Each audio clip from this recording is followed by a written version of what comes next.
estamos aqui pelo primeiro live oficial, com muito prazer, recebendo a diva Jane do Bock. Eu sou fã há milênios, desde que eu me conheço por gente. Conheci a Jane, por acaso, num disco de rock progressivo, o Bacamarte, um disco histórico, e de lá fui conhecendo mais a carreira dela e cada vez, né, mais fã.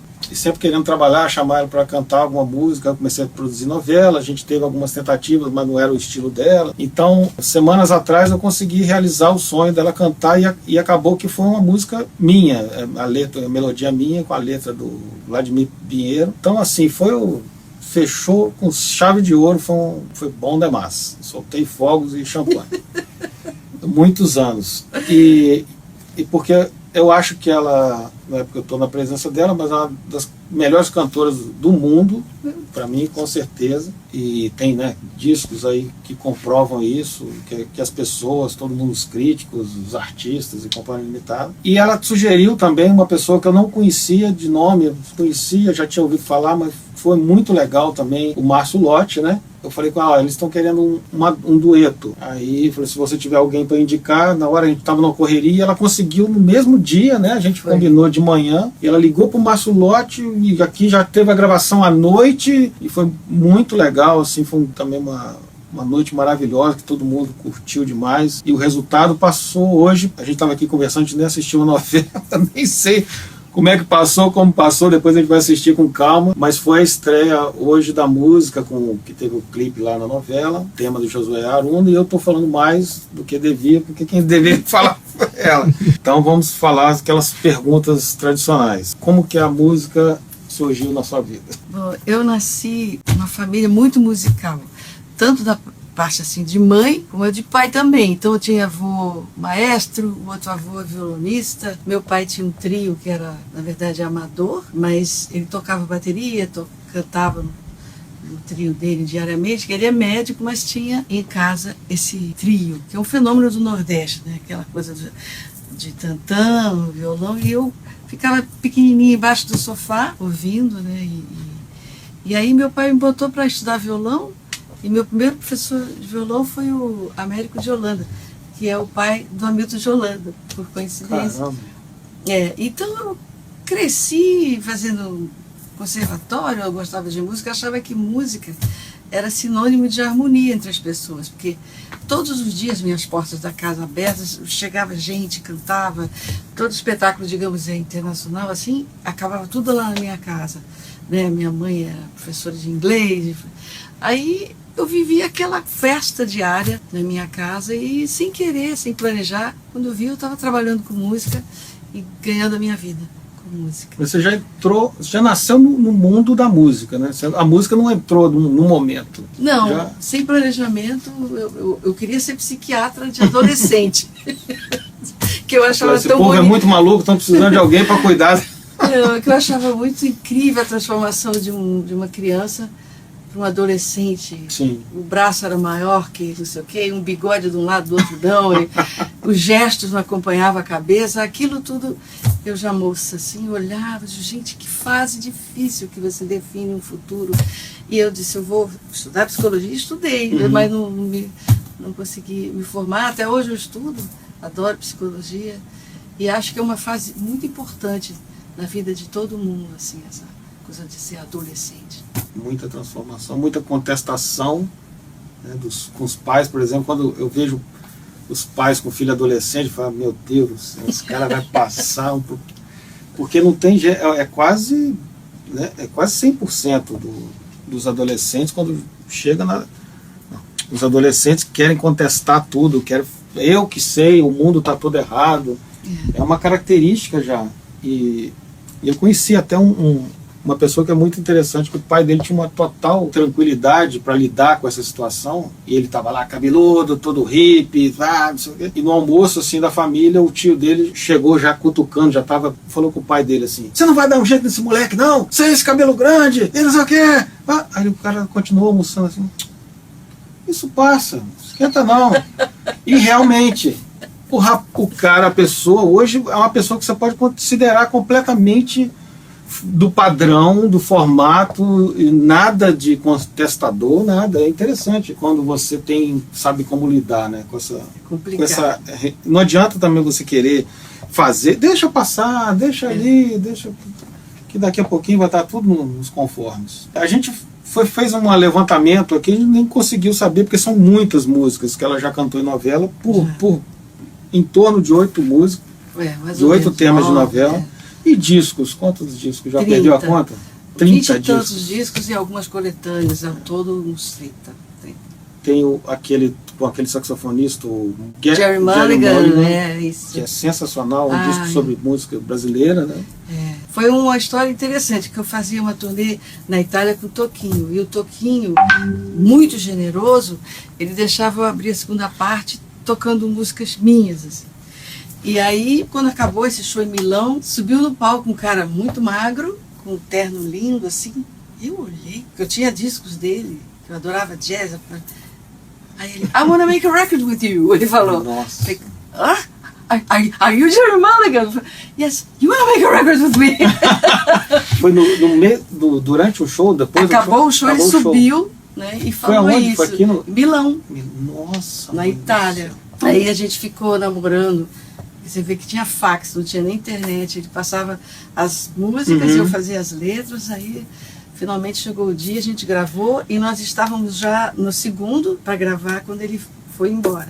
Eu tenho certeza que essa identificação foi porque meu pai ouvia jazz o dia inteiro. Quando eu era criança, ele colocava na vitrola, olha como eu sou velha. Aí ele botava a vitrola lá, os discos de...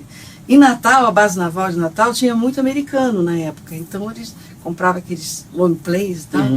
E a gente ouvia Duke Ellington, Count Basie, todos aqueles discos de jazz, swing jazz. E o meu pai ficava ouvindo. E quando tinha um improviso, por exemplo, do Benny Goodman, clarinete. Aí ele fazia assim com a mãozinha. Aí quando vinha o Louis, aí ele fazia. E eu achava que aquilo era o máximo de liberdade. Era um sinônimo de estar saudável, assim. Digo, nossa, que beleza, as notas levando ele para o além. Sim. E eu, pequenininha na almofada, ficava namorando aquilo, né? Então, essa swingueira do jazz, essa acentuação jazzística, acho que entrou no meu coração. E talvez quando eu acho, não sei, quando eu cantei a minha música, o Jerry Mulligan se identificou, porque eu também ouvia. Tinha a veia do jazz muito... Aproveitando esse gancho aí, outro disco histórico que a Jane fez, que tanto eu marcou muito para mim, como marcou para muita gente, é o disco Movie Melodies, né, que é só com temas de filmes famosos. Aí você podia contar para pessoas também que têm curiosidade como surgiu, porque você que criou o projeto, né? E eu lembrei do lance dos discos, né? É uma história que eu acho que até te contei, eu nunca tinha contado isso com você, eu me abri, uma gravação que a gente fez da novela do Terra Prometida, que foi assim, eu estava fazendo um tratamento natural, umas gotinhas de nátrium que a médica passou, florais de Bach e tal. E aquilo me levou lá pro meu passadinho, assim, quando eu era criança. E aquelas canções vinham na minha cabeça. Moon River, now you say you're sorry. Tudo isso vindo. Eu falei, caramba, you must remember this. Eu falei, tudo isso é de filme. Eu falei, caramba, fazer um show, fazendo essa levada, enlaçando, a melodia enlaçando os corações, as mentes, indo lá para trás. Aí eu tive essa ideia de tirar o chão, né? Para não ficar uma coisa marcada, enraizada em algum lugar, deixar voar e escolher músicas que tivessem um grande significado na época que você viu, como Edelweiss com a Julie. Sim. Né? O que você hoje está de sentimento, fazer esse link. Aí eu estava lá muito bem na minha casa pensando nisso, o Zé Maurício MacLean me ligou para eu ser jurada do prêmio de música de novo. Eu sempre fui jurada do prêmio e assim, muitas vezes mesmo, aí, o que você tem feito? Eu falei, eu estou escrevendo aqui um roteiro de um show que eu estou gostando muito de lembrar, de movie melodies, assim, de melodias de cinema, que são muito fortes para mim. Aí, que bacana! Eu pensei, projetar algumas coisas, tive muitas ideias e tal, e ele ouviu. Aí, cedinho de manhã, o telefone tocou, eu atendi, alô, Jane, vem pra cá. Não dormi, já estou vendo o teu vestido. Aí chamou o Cláudio Tovar para fazer figurino, chamou o Namundini para fazer dança. O Luciano Quirino fez também, e o Cido Bianchi tocou. Nossa, foi um sonho. Em 20 dias a gente arrumou esse show. E viajou. E aconteceu. O Cláudio Tovar, o Zé Maurício Macrini, o nosso querido Paulette, que fez Dancing Days, lembra dele? Ele morreu. Ele também deu muitas ideias e todo mundo colaborou. O Maneco Quinderê fez a luz. Ou seja, deu certo. Tem coisas que... Mas você vê a gotinha. Como a gente fala, né? Às vezes você tomando banho, por exemplo, é um momento diário para mim de muita inspiração, porque eu acho que você deixa a sua mente solta, você não está ali tentando formatar, tentando com limites, né? É interessante isso, eu acho muito. Você tem um filho que também é muito respeitado pelos artistas e pela crítica, pelas pessoas, que tem um talento muito, né, variado. Ele é diretor, ator, cantor, e que quando eu conheci, eu acho legal isso, que quando eu assisti o clipe do Jay Wacker, eu não sabia que ele era filho da Jane e já fiquei assustado com o nível de qualidade para um artista. Ele estava muito maduro artisticamente já para o primeiro clipe. Eu falei que esse cara estava escondido em algum lugar. Não é possível que uma pessoa no primeiro clipe, e depois eu fui saber que ele que dirigiu o clipe, ele fez o... acho que ele fez o roteiro, a história. E depois eu fiquei sabendo que era filho da Jane do Bosque. Então, ele também foi imerso, né, já nasceu. Agora me fala sobre essa joia rara que você tem, né, que é uma história tão bonita. O meu filho é uma pessoa boa, isso aqui é o mais importante. Tem um coração muito bom e ele consegue estar sempre rodeado de muitos amigos que gostam dele. Então tudo vai somando, né? Quando ele foi fazer o clipe do Cotidiano de um Casal Feliz, o Nelson Baskerville foi lá atuar, ganhou o prêmio Shell, entendeu? Então, assim, o Carol Casting fez o outro, que eles se formaram juntos. Meu filho fez o Célia Helena, se formou em teatro, fez FAAP, se formou em comunicação e marketing. Então, ele é uma pessoa que trabalhou muito em estúdio, gravando jingles do Zé Rodrigues, que ele adorava e tal, criava, trabalhou em jornal também publicitário. Ele sempre fez muitas coisas que têm a ver com o que ele hoje escreve. Ele era muito cinemeiro também, não perdia um filme. Quando eu tinha em São Paulo aquelas coisas de vários filmes por dia, ele ia de manhã e saía à noite. Ele adora cinema, então acho que o cinema ensinou muito. Tanto quando ele escreve as peças dele, é impressionante, você parece estar num filme. Tem uma coisa de influência realmente assim, do cinema na maneira, eu acho, que ele escreve, é bonito demais, assim. E tem muita coisa, olha que maluquice.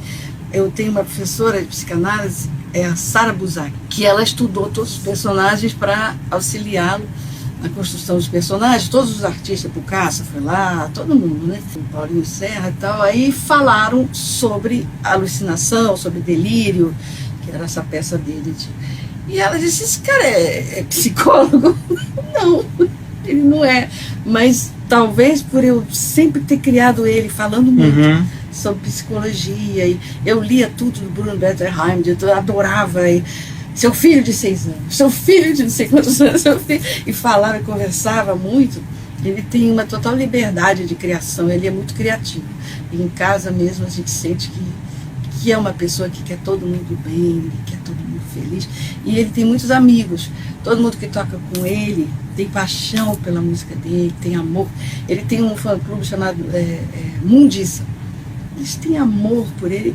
Isso é um fenômeno, na minha opinião, porque é tão difícil hoje em dia você ter gente que casa, bota a música do cara e vai lá com o filho, mas a mãe também vai. Aí você tem a velhinha, a pessoa adulta, o filho, tudo lá pulando com aquele bracinho em cima do pai.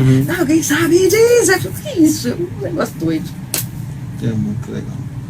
E o Jay, assim como você, assim como o Edberto Gismonti, né, que você trabalhou um tempo, são pessoas que pra gente, do meio da música, a gente nunca vai achar que vocês são valorizados o suficiente. A gente tem a tradição da música brasileira ser muito oba-oba, muito dança aqui, puxa pra lá, estica aqui, a garrafa pra cá. E isso é uma coisa que eu senti, só que o Jay, talvez, pra mim, ele entrou no momento do declínio das gravadoras também. Então era um momento que o mercado já não tinha mais a verba que tinha antes para investir numa carreira mais consistente. E isso eu senti quando eu vi também, eu tive essa impressão. Pô, será que ele vai conseguir pegar esse restinho? E ele também não conseguiu. As gravadoras já estavam MP3, pirataria, já estava tudo. Então ele está tendo que fazer a carreira muito com a garra dele. A garra dele. Mas é um jeito novo, como você falou, ter um contato direto com os fãs, o Facebook, igual a gente estava comentando. O que a gente está fazendo aqui agora é completamente impensável anos atrás, né? A gente está aqui transmitindo para as pessoas, falando ao vivo. A gente, em qualquer lugar do mundo que tem internet, é uma coisa que facilita justamente e quebra esse bloqueio, porque você consegue chegar, eu faço esse tipo de música, esse tipo de arte, e você chega nas pessoas que se identificam. Porque é arte geralmente que não enche um estádio, até encheria, determinado onde tiver, não sei o quê. Então até essa coisa da novela, por exemplo, é um jeito que eu vejo de te puxar mais para as pessoas conhecerem, porque é o lugar que está mais, né, em holofote, e a novela para mim. A galera falou que a música tá tocando agora. Tá tocando agora? É. Então a gente cantou a pedra. Então isso para mim também, além da satisfação toda de você, enfim, a gente está trabalhando junto, para mim faz essa compensação. Falou, vou conseguir colocar a Jane mais no holofote, porque tem muita gente que não teve oportunidade de conhecer o tanto de gente que a gente acha que deveria. O próprio Egberto, que também eu acho que é um dos maiores músicos do mundo, praticamente ninguém conhece ele. É uma coisa assim absurda. O cara chega na Alemanha, show lotado, é tudo absurdamente, vende disso no mundo inteiro. E chegou ao cúmulo de eu ir na cidade dele uma vez, no Carmo, e perguntar onde era a casa dele, o museu. Na padaria a pessoa não sabia. Então é uma coisa muito doida, mas a gente está... E eu quero continuar fazendo isso, para ver se eu, com essa minha cabeça, que cada dia eu tenho uma ideia. Eu acho maravilhoso. E quando você me chamou e falou sobre a música, eu viajei, eu mergulhei nessa canção, que é belíssima, linda mesmo. Fui indo. E isso é uma coisa especial e espetacular de poder criar para uma novela, que é uma coisa diferente, não tem. Aí você vê a cena, a trama, não sei o que, você vai estudando e cria especialmente para aquilo. Isso é muito bacana, é louvável. Eu estou feliz de ter sido convidada, estou muito orgulhosa, feliz. Nossa, Marcinho também, ele até me desculpa por não estar aqui, esse maravilhoso cantor e amigo de 40 anos. Eu acho que a gente não explicou, né? O Márcio tem show hoje e não conseguiu cancelar. Então, infelizmente, vai ficar devendo. Mas depois, de repente, eu faço um live Marcinho, com ele. né? Porque tem muita história também para contar. O Marcinho já fez muito. Trabalhou muito com você, né? Fez jingles. A primeira música que tocou em rádio que eu gravei foi com ele, que era Que Outro Dia Amanheça. E foi por essa música, antes de fechar a porta, da Terezinha Fagar, o irmão dela, ela é minha amiga até hoje, que o Toquinho ouviu na rádio e gostou. Uma coisa leva a outra, né? Na música tem isso, assim, uma coisa de um som que chega no coração, aí ele... É tudo assim. Egberto também, quando me conheceu, eu fiz um disco com o Luiz Essa, produzido pelo Raul Seixas.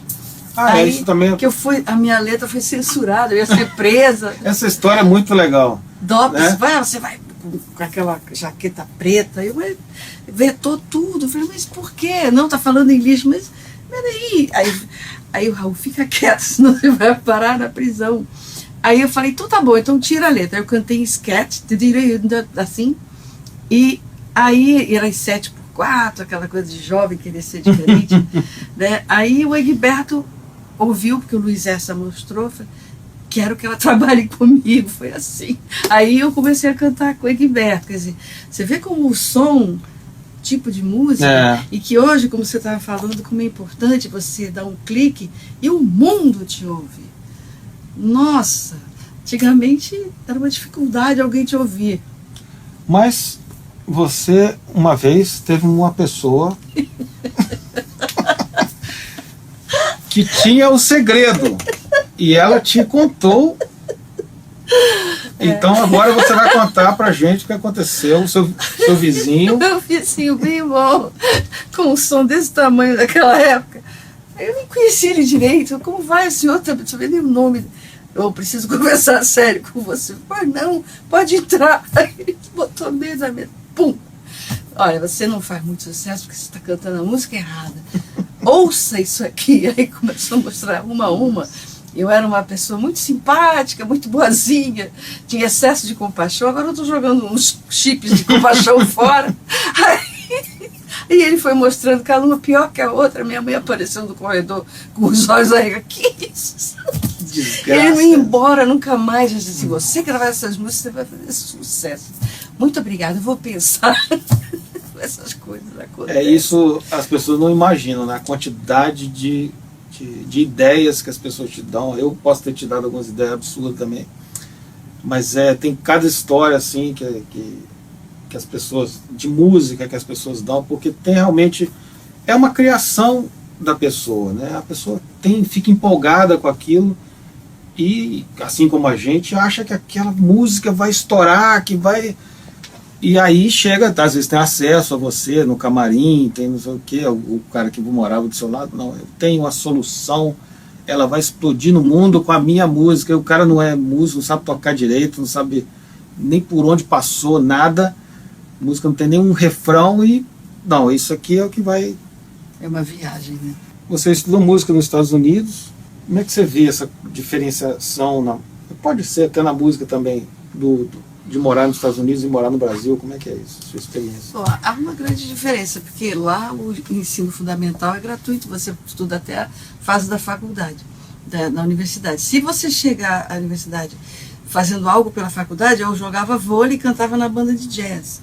Então eu tinha minha bolsa, eu não pagava nada, ainda tinha dinheiro para comprar comida para meu filho, sabe, assim, nossa, eu era tratada muito bem, estudava e ganhava meu dinheiro para comprar comida, né? Fazia tudo de graça, ainda trabalhava o que eu gostava, só porque eu jogava vôlei e cantava.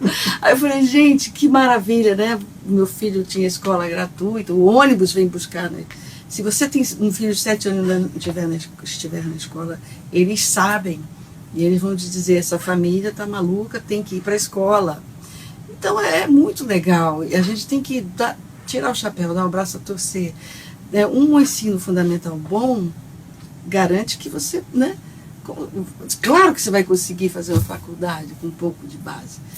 Então eu tive essa sorte de poder ir para lá e de ter jogado vôlei pelo Pará. Hoje as meninas são gigantescas, mas naquela época eu era cortadora. Não sou altíssima, não sou alta, nem sequer alta, mas eu jogava.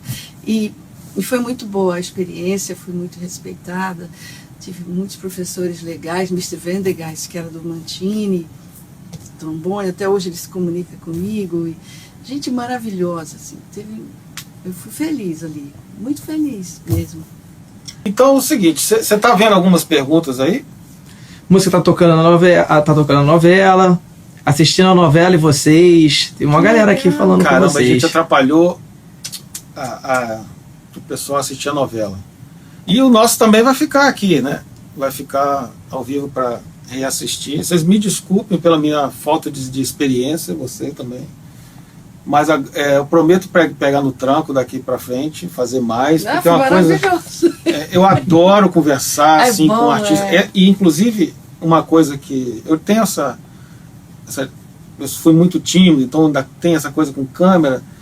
Mas sempre que eu converso com personalidades, assim, pessoas, eu escuto histórias que eu falo, cara, gente, tanta gente precisava escutar isso, eu estou tendo esse privilégio, né? Com a Beth Carvalho aconteceu isso muito, assim, eu ficava, gente, essa história, só ela e mais 4 pessoas sabem.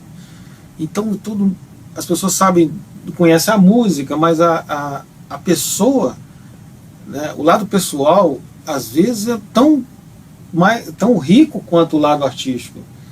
E como eu tenho essa oportunidade, às vezes, eu fico querendo passar isso para as pessoas. Eu acho muito bacana. Eu sempre vi o Actor Studio, lembra? Sim. Que aí entrevistava aqueles grandes atores, você vê um lado diferente. Você se projeta alguma coisa, ele imagina que aquela pessoa seja daquele modo, e você às vezes se distrai um pouquinho e de repente, opa, completamente diferente. Ainda mais né? ator, né? Porque ator, a pois característica é mudar a personalidade. Muito legal. Eu acho que você vai pegar na veia, vai. Ó, tem galera pedindo pra fazer musical, caramba, no piano, hein? Aí é com vocês. Então, o problema é o seguinte, o piano tá um pouquinho desafinado, mas se a Jane quiser, será um grande prazer. A gente não ensaiou nada, a gente pode ensaiar. Nós estamos pedindo a música No Poço Te Encontrei. Te Encontrei é do 10 Mandamentos. Isso aí, estão pedindo pra tocar. Na próxima vez. Agora, então fala dos momentos mais, assim, que você acha da sua carreira, um momento que marcou mais, você acha que foi... Teve esse momento que eu achei muito legal, né, do Jerry Mulligan. Olha, um momento que foi especial também foi quando eu fui com o Nelson Aires e o Edu Lobo. O Nelson Aires foi reger a orquestra do Zub Metal lá em Tel Aviv. Antes da confusão toda de explosões, mas bem perto, assim. Aí era o Teatro Frederic Mann, que tem uma acústica especial, e aqueles senhores têm fila para entrar nessa orquestra lá, né, de Israel. Aqueles senhores que tocam um cello, assim, parece que estão cantando, que é muito próximo à voz humana o cello, né? É cello e sax, né, assim. Você ouve uma pessoa cantando e tal. Então, aquela orquestra magnífica, o Nelson regendo a música dele, que é Mantiqueira, que eu gravei com ele e tal, e eu adorava essa música. E eu, na casa onde ele fez essa música, lá em Mauá, Visconde de Mauá, ele me mostrou Caminho de Perto, Sabiá, tudo aquilo na casinha dele de Mauá. De repente eu estava com aquela orquestra, Israel cantando, aí as lágrimas saindo, ele regendo também com o olho cheio d'água, e aquela orquestra tocando. Parecia um monte de gente cantando. Aí eu disse, eu acho que já morri mesmo, já estou no céu. No ápice do que é isso? Aquela orquestra te empurrando. Meu Deus do céu. O Edu Lobo também, ele ficou com a voz embargada, querendo chorar. Foi um momento muito bonito na minha vida, assim. Um disco interessante que foi lançado agora, que você é muito conhecida por ser cantora, mas tem um disco agora que foi lançado só suas composições, né? Então fala um pouquinho sobre esse disco. O Cadu, que é um rapaz que está até lá na Alemanha, depois eu vou falar para ele. Ele é um amigo meu de longa data. Quando ele era menino, eu ia cantar em Belo Horizonte, ele ficava na primeira fila com o olhão arregalado, assim, e cantando músicas que nem tocavam nas rádios. Como esse menino sabe tudo? E ele brigava comigo às vezes. Não, essa daí você não gravou e tal, você gravou. Tá bom, sabia mais que eu. Aí ele gravou com o Jeter Garotti, que é um grande maestro, um amigo meu, que gravou o Movimento. Ele é meu amigo de muito tempo. Eles regravaram essas canções, algumas a maioria com alguns parceiros, e umas 3 só letras de música que fiz. Então eu fiquei muito contente com o resultado, porque é um músico só, fazendo tudo e ele cantando. É incrível, assim, músicas que têm a ver com a minha vida inteira. Ele foi pensando canções das décadas diferentes, de 80, 90 e tal. E aí a gente faz essa viagem, a gente fez o lançamento em Belo Horizonte, Flavinho Venturini estava lá, Márcio Lotti, Flavinho chorou, Flavinho ficou chorando lá, todo feliz, né? A gente cantou partituras, que é uma parceria que eu tenho com ele. O Cadu tem uma voz muito aveludada, é um cara muito do bem, batalhador, sempre foi à luta, tá lá fazendo shows dele na Alemanha. E quando ele chegar, a gente vai fazer o Net Rio. Já tem alguns vídeos, né? Eu acho que tem alguns teasers desse disco. Tem sim. Dá para acompanhar no YouTube, eu acho que... Como é que chama o disco? Cantor.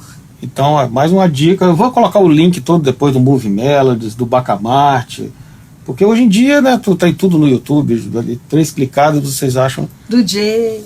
Do Jay. Então, não podemos esquecer que tem show do Jay, que é dia 5 de novembro, em Niterói. Depois tem Recife, Natal. Novembro também vai fazer o Rival. Tá malado.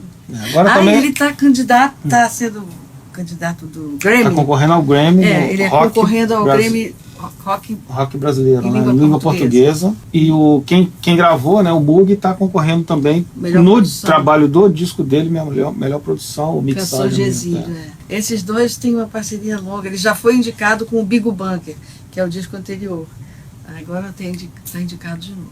Tô com uma boa intuição. Bom, né, Márcio? Você quer dar um presente pra galera, tocar um pouquinho no piano ali, mesmo um pouquinho desafinadinho, ou não? Bom, já que falou tanto do jeito.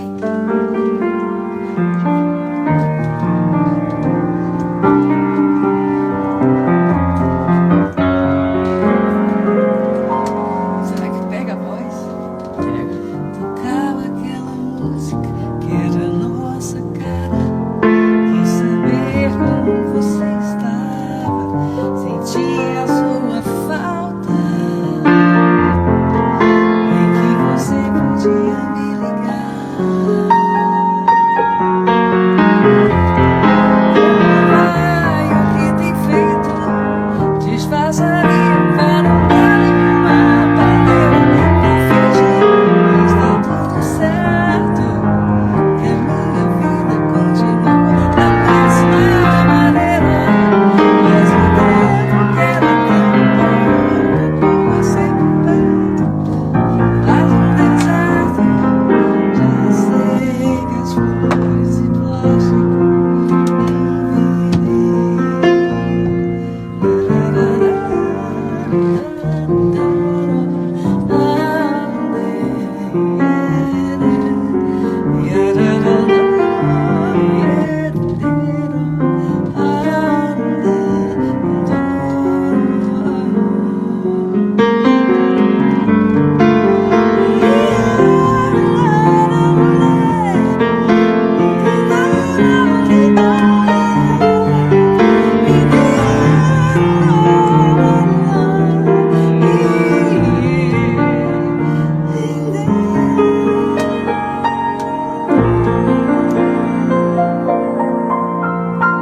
Quem sabe faz ao vivo. Ô louco, meu! Bom demais. Valeu, galera. Até a próxima.